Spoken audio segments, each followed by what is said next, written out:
ಕೇಂದ್ರ ಸರ್ಕಾರದ ಮಹತ್ವಾಕಾಂಕ್ಷಿ ಯೋಜನೆಗಳ ಬಗ್ಗೆ ಸಾರ್ವಜನಿಕರಿಗೆ ಅರಿವು ಮೂಡಿಸುವ ವಿಕಸಿತ ಭಾರತ ಸಂಕಲ್ಪ ಯಾತ್ರೆ ನಿನ್ನೆ ವಿಜಯಪುರ ಜಿಲ್ಲೆಯ ಗೊಳಸಂಗಿ, ಕನಮಡಿ ಮತ್ತು ಅರಕೇರಿ ಸೇರಿದಂತೆ ಇಟಗಿ ಗ್ರಾಮದಲ್ಲಿ ಯಶಸ್ವಿಯಾಗಿ ಜರುಗಿತು. ಕಿರುಚಿತ್ರದ ಮೂಲಕ ವಿವಿಧ ಯೋಜನೆಗಳ ಕುರಿತು ಜನಸಾಮಾನ್ಯರಿಗೆ ಮಾಹಿತಿ ನೀಡಲಾಯಿತು. ಇದೇ ವೇಳೆ ಅಧಿಕಾರಿಗಳು ಪ್ರತಿಜ್ಞಾವಿಧಿ ಬೋಧಿಸಿದರು. हर दीदी का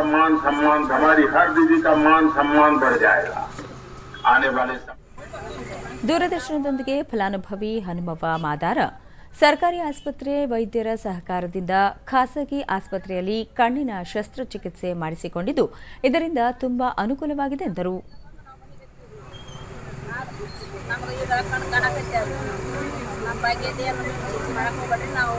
ನಮ್ಮೂರಾಗ ಸರ್ಕಾರ ದವಾಖಾನೆಗೆ ನಮ್ಮ ಸರ್ ನಮ್ಮನ್ನು ಕೊಟ್ಟು ಕಳಿಸಿದ್ರಿ, ನಮ್ಮನ್ನು ಬಸ್ ತರಿಸಿ ಬಸ್ನ್ಯಾಗ ನಮ್ಗೆ ಕೊಟ್ಟು ಕಳಿಸಿದ್ರಿ.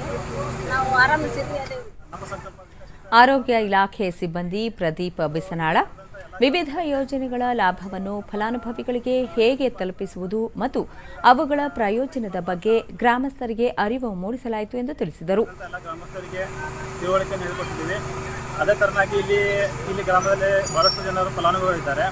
ಆ ಫಲಾನುಭವಿಗಳಿಗೆ ಒಂದಿಷ್ಟು ಜನರಿಗೆ ಗೊತ್ತಿಲ್ಲ. BPL ಕಾರ್ಡ್ ಅವ್ರಿಗೆ ಕೊಟ್ಟಿದ್ದೇವೆ. BPL ಕಾರ್ಡ್ ಹೊಂದಿದವರಿಗೆ 1 ವರ್ಷಕ್ಕೆ ಒಂದು ಕುಟುಂಬಕ್ಕೆ 5 ಲಕ್ಷ ರೂಪಾಯಿ ನಾವು ಉಚಿತವಾದ ಮಹಿಳೆಯರಿಗೆ.